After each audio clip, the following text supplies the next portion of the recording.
हाय दोस्तों, मैं जितेंद्र कुमार एक बार फिर से मास्टरमाइंड बाबा पे आपका स्वागत करता हूं। हम इमिग्रेशन के बारे में जान रहे थे और इमिग्रेशन हमने किया भी। इमिग्रेशन के कुछ पार्ट्स को हमने कवर भी किया। अब मैं आपको इमिग्रेशन का दूसरा पार्ट बताने आया हूं अगेन मास्टरमाइंड बाबा पे, जिसमें आपको इमिग्रेशन के आने वाले जो डाउट्स है वो भी क्लियर हो जाएंगे। मेरे को किसी बंदे ने यानी किसी एक सेंटर से मेरे पास एक कॉल आया था कि सर आप मुझे इराक का इमिग्रेशन बताइए। उस दिन मैंने आपको बताया कि आपके पास जो पासपोर्ट है वो ईसीआर पासपोर्ट है, बट पासपोर्ट की तो हमारे पास दो कैटेगरी है, एक है ईसीआर पासपोर्ट, एक है ईसीएनआर पासपोर्ट। ठीक है, जो मैंने उस दिन बताया था आपको कि पासपोर्ट की दो कैटेगरी है। मैंने उस दिन बताया कि हमने ईसीआर वाले पासपोर्ट का इमिग्रेशन किया, बट ये ऐसा तो है नहीं कि इमिग्रेशन सिर्फ ईसीएनआर वाले का नहीं होगा, इसका भी इमिग्रेशन होगा। बट इमिग्रेशन में इसके कुछ सेलेक्टेड पॉइंट होंगे, कुछ सेलेक्टेड स्टेप होंगे जो हमको सिर्फ करना होगा। सबसे पहले मैं बताता हूँ कि हमने जो ईसीआर जो अपना ईसीआर पासपोर्ट था, ईसीआर पीपी मीन्स पासपोर्ट, जो अपना ईसीआर पीपी था उसमें हमें इमिग्रेशन की जो स्टेप की बताता हूँ मैं आपको। हमने जो सबसे पहले डिमांड मेकिंग की, हमने डिमांड बना ली। उसके बाद डिमांड को हमने एक्नॉलेज कर लिया। एक्नॉलेज करने के बाद हमने क्या किया, इसमें जॉब आईडी बना ली। जॉब आईडी के बाद हमने क्या किया, इसका आईईसी बना लिया। आईईसी के बाद हमने क्या किया, इसके लिए पॉलिसी ले ली, जो मैंने आपको बताई नहीं, मैं बताऊंगा। पॉलिसी ले ली। पॉलिसी लेने के बाद क्या कर दिया, हमने उसी पॉलिसी को अपलोड कर दिया। उसके बाद हमने क्या कर दिया, बल्क पेमेंट कर दी, यानी कि हमने गवर्नमेंट को उनकी वेबसाइट यूज़ करने के लिए पेमेंट कर दी। बट अब जो हमारे पास पासपोर्ट है वो ईसीएनआर पासपोर्ट है। ईसीएनआर पासपोर्ट के लिए हम इसमें से कुछ सेलेक्टेड स्टेप है जो हम इसमें करेंगे ताकि इसका इमिग्रेशन हो जाए। बहुत सारी एजेंसी वाले कहते हैं कि ईसीएनआर पासपोर्ट है आपके पास, इसका रजिस्ट्रेशन कर दो। अब रजिस्ट्रेशन मीन्स मैं समझाऊंगा कि होता क्या है। अब ईसीएनआर पासपोर्ट है आपके पास, तो ईसीएनआर पासपोर्ट में हम कौन से स्टेप को फॉलो करेंगे, हम इसमें सबसे पहले वही डिमांड को बनाएंगे। डिमांड मेकिंग किया हमने, सेम स्टेप। डिमांड को हमने एक्नॉलेज किया, डिमांड को हमने एक्नॉलेज कर दिया। उसके बाद इसमें भी हमने जॉब आईडी बनाई, इसमें भी हमने जॉब आईडी बनाई। उसके बाद क्या होता है, आईसी, हमने इसमें भी आईसी बनाई। बट इसमें जो आईसी हम बनाएंगे, यानी कि आईसी बनाने के लिए मैंने अपनी लास्ट वीडियो में बताया था कि हमें आरए को लॉगिन करना होता है। आरए मीन्स रिक्रूटमेंट एजेंट, उसकी हमें एक आरए आईडी होती है, उसको लॉगिन करते हैं। यहाँ पे जो हमें आईसी मिलती है, ये ईसीआर पासपोर्ट में जो हमें आईसी मिलती है, इसमें उस कैंडिडेट की पूरी डिटेल होती है। मीन्स कि किस कंपनी में जा रहा है, किस प्रोफाइल में जा रहा है, क्या सैलरी है, क्या नॉमिनी है, उसमें सारी चीज़ें हमें इस आईसी मिलती है। अब जब ये वाली आईसी जब हम बनाते हैं स्पेशली इराक के लिए, अगर हम इराक कंट्री का इमिग्रेशन कर रहे हैं, तो जब हम इराक की आईसी हम बनाएंगे, इराक की आईसी जब हम बनाएंगे तो जो हमें आईसी मिलेगी गवर्नमेंट की साइड से, वो मिलेगी ब्लैंक आईसी।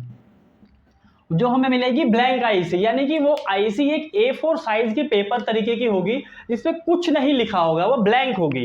इसके बाद जो हम करेंगे, इसमें स्टेप करेंगे, इसके बाद इसमें हम क्या करेंगे, इसका इमिग्रेशन अप्लाई कर देंगे, अप्लाई ईएमजी। यानी कि जब हम इराक का इमिग्रेशन कर रहे हैं, हमारे पास ईसीएनआर पासपोर्ट है, तो हम सिर्फ यही स्टेप को करेंगे ऑनलाइन, जिससे हमारा क्या होगा कि ईसीएनआर पासपोर्ट का इमिग्रेशन इराक के लिए डन हो जाएगा। जरूरी नहीं है कि ये इराक के लिए ही होगा, इराक की जगह आपका कतर भी आ सकता है, ओमान भी आ सकता है, बहुत सारी ऐसी कंट्रीज होंगी जो इराक की जगह आ सकती है। तो ये मैंने बताया कि हम कितने कितने स्टेप ईसीआर के लिए करेंगे, कितने स्टेप ईसीएनआर के लिए करेंगे। तो इन दोनों में आपको समझ में आ गया। तो फिर मैं आगे बताता हूं कि इराक के लिए हम जो आईसी बनाएंगे, जो हमें आईसी बनती है वो कैसे बनाएंगे हम। मीन्स कि आपको जो मैंने लास्ट वीडियो में बताया था कि जो हमने यहाँ पे डिमांड एक्नॉलेज कर लिया, जॉब आईडी बना ली, आईसी बना लिया, ठीक है। अब इसमें हम क्या करेंगे, इराक में, इराक के लिए भी हम सेम वही प्रोसेस को फॉलो करते हैं। यानी डिमांड बनाने के लिए हमें क्या करना होता है, हमें आरए लॉगिन करना होता है। डिमांड बनाने के लिए भी हमें क्या करना होता है, आरए लॉगिन करना होता है। डिमांड को एक्नॉलेज करनी है हमें, तो सेम दुबई वाला ही फॉर्मेट अपनाएंगे। इसमें हमें क्या करना होता है, एफपी लॉगिन करना होता है। FP means foreign employer. उसके बाद क्या होता है, जॉब आईडी बनाने के लिए भी हमें क्या करना होता है, सॉरी एफपी लॉगिन नहीं करेंगे, यहाँ पे आरए लॉगिन करेंगे। RA, RA means recruitment agent, ठीक है। उसके बाद जॉब आईडी बनाने के लिए भी हम क्या करेंगे, इसके लिए भी हम आरए लॉगिन करेंगे। आरए में जाके हमारी जॉब आईडी बनेगी। मैंने बताया था जैसे ही हम आरए लॉगिन करेंगे तो हमारे पास एक फॉर्म खुलेगा। फॉर्म में हमें क्या करना होता है, अपने पासपोर्ट की डिटेल डालनी होती है। जैसा कि मैंने अपनी लास्ट वीडियो में बताया था, पासपोर्ट की डिटेल डाल दी हमने। पासपोर्ट की डिटेल डालने के बाद क्या होता है कि हम उसको सेव एंड नेक्स्ट कर देते हैं। सेव एंड नेक्स्ट करने के बाद जो हमारा नेक्स्ट स्टेप होता है, आईसी मेकिंग। अब हम जब इराक के लिए इमिग्रेशन कर रहे हैं और उसमें आईसी मेकिंग कैसे करेंगे, हम IC making for Iraq and other countries, ठीक है, इराक एंड अदर कंट्रीज। इसमें क्या होता है, सेम आईसी मतलब आईसी वो चीज़ होती है जो हमें एम्प्लॉयर की साइड से मिलती है। मींस कि जिस कंपनी में हम काम करने के लिए जा रहे हैं, चाहे वो किसी भी प्रोफाइल का वर्कर हो, चाहे वो इंजीनियर ही क्यों ना हो, चाहे वो कोई लेबर ही क्यों ना हो, चाहे वो कोई इलेक्ट्रीशियन प्लम्बर क्यों ना हो, चाहे वो मैकेनिकल इंजीनियर हो, चाहे वो डॉक्यूमेंट कंट्रोलर हो, इन सारे के लिए हम क्या करेंगे कि सेम आईसी बनाएंगे। आईसी बनाने के लिए हमें सबसे पहले क्या करना होगा, आईसी बनाने के लिए हमें पहला क्या करना होगा कि हमें एफई मीन्स क्या होता है, फॉरेन एम्प्लॉयर। हम एफई को लॉगिन करेंगे। एफई को लॉगिन करने के बाद जो हमारे पास जो वेरी नेक्स्ट स्टेप आएगा, मींस कि हमने एफई लॉगिन किया, एफई के होम पेज पे गए। होम पेज में जाने के बाद हमारे पास एक ऑप्शन आता है सर्विसेज का एक ऑप्शन आया। इस पे जैसे ही हम अपने कर्सर को लेके जाएंगे तो हमारे पास 7वें या 8वें नंबर पे एक ऑप्शन खुलेगा, सबमिट डिटेल्स ऑफ इंडियन करके एक ऑप्शन खुलेगा। हम जैसे ही इस पे क्लिक करेंगे, इस पे हमने जैसे ही अपने कर्सर को क्लिक किया, हमारे सामने क्या होगा कि एक फॉर्म खुल जाएगा। यहाँ पे फॉर्म खुल जाएगा। यहाँ पे आपके ऊपर की पर्सनल डिटेल्स ऑलरेडी फिल्ड आएगी। नीचे यहाँ पे आपकी वीज़ा डिटेल होगी। वीज़ा डिटेल आपकी ये मांगेगा कि आप अपनी वीज़ा की डिटेल दीजिए। तो जो भी वीज़ा आपको एजेंसी ने दिया है या किसी कंपनी ने दिया है या किसी एम्प्लॉयर ने दिया है, उसमें वीज़ा की डिटेल लिखी होगी। वीज़ा की डिटेल में से आपको वीज़ा का इशू नंबर, वीज़ा कब इशू हुआ है, वीज़ा का इशू प्लेस, वीज़ा कहाँ पे इशू हुआ है, वीज़ा कब एक्सपायर होगा, ये सारी चीज़ें आपको यहाँ फिल करनी है। उसके बाद आपके वीज़ा पे कौन सी कैटेगरी है, यानी कि आप क्या काम करने जा रहे हैं, यानी कि उसमें आपका प्रोफेशन लिखा होगा, नीचे कंपनी की डिटेल लिखी होगी, आपका कौन सा वीज़ा है, यहाँ पे लिखा आएगा एम्प्लॉयमेंट वर्क वीज़ा। ये सारी डिटेल आप डालेंगे। उसके बाद जैसे ही आप सेव एंड नेक्स्ट करते हैं तो आपके पास फिर दोबारा एक ऐसा पीडीएफ का यानी कि एक फाइल खुलती है। फाइल आपके सामने आती है, पीडीएफ लिखा होगा इसके ऊपर। जैसे ही आप इस पीडीएफ पे क्लिक करेंगे, आपके सामने एक आईसी आ जाएगी। आईईसी आपके सामने आ गई। बट ध्यान देना, घबराना नहीं। जो इराक के लिए, अदर कंट्रीज के लिए जो आपके पास आईसी आएगी वो आएगी ब्लैंक, मतलब उसके ऊपर कुछ भी नहीं लिखा होगा। आपको अपनी आईसी वहां पे अपलोड करनी होगी। ये वो आईसी होती है जो आपको एम्प्लॉयर ने ऑलरेडी दे रखी होती है कि ये हमारी टर्म्स एंड कंडीशंस है, ये आपको अपलोड करना है। बट फिर भी हमको आईसी बनाना है ताकि गवर्नमेंट के साइट पे वहां पे दिखे कि हमने उसका आईसी बनाया है। और आईसी हम कौन सी अपलोड करेंगे, जो हमें एम्प्लॉयर की साइड से मिला हो, जो हमें एम्प्लॉयर की साइड से आईसी मिली है, वो वाली आईसी हम यहाँ पे डालेंगे।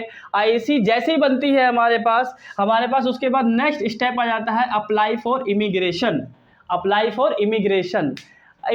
अप्लाई करने के लिए सिंपल सा इसका फॉर्मेट और लास्ट स्टेप है इराक के इमिग्रेशन के लिए। हम आरए लॉगिन करेंगे। आरए को लॉगिन किया हमने। उसके बाद क्या करेंगे, हमारे को लॉगिन करते ही हम जाएंगे सर्विसेज में। सर्विसेज में जाने के बाद एक ऑप्शन आएगा इमिग्रेशन क्लियर का, इमिग्रेशन क्लियरेंस। इस पे जैसे ही हम क्लिक करेंगे आपके सामने एक छोटा सा फॉर्म खुल जाएगा, छोटा सा फॉर्म खुल जाएगा आपके सामने।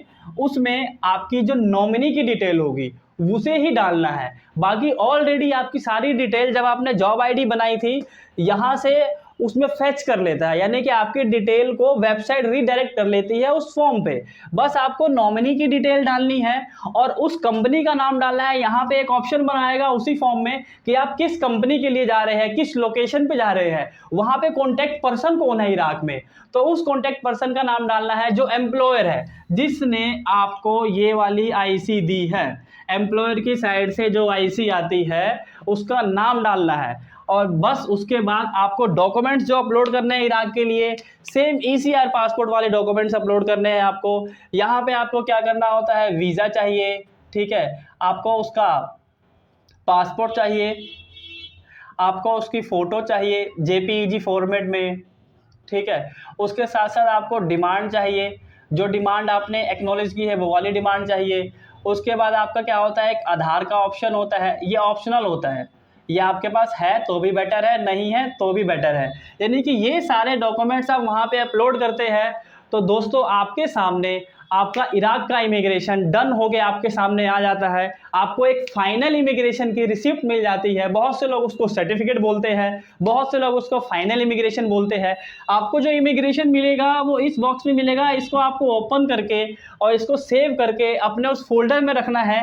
जिस भी कैंडिडेट का, जिस भी वर्कर का आप इमिग्रेशन कर रहे हैं वहाँ पे आपको इस इमिग्रेशन को रख लेना है। तो मैंने जो आपको आज बताया कि इराक या किसी अदर कंट्री के लिए ECNR पासपोर्ट का इमिग्रेशन करते हैं तो आपको क्या क्या चाहिए। इसमें सबसे बड़ा डाउट क्या था कि ब्लैंक IC आ रही है, यानी कि कमेंट ऐसे आए कि सर हमारे पास ब्लैंक IC आ रही है, ब्लैंक IC का हम क्या करेंगे।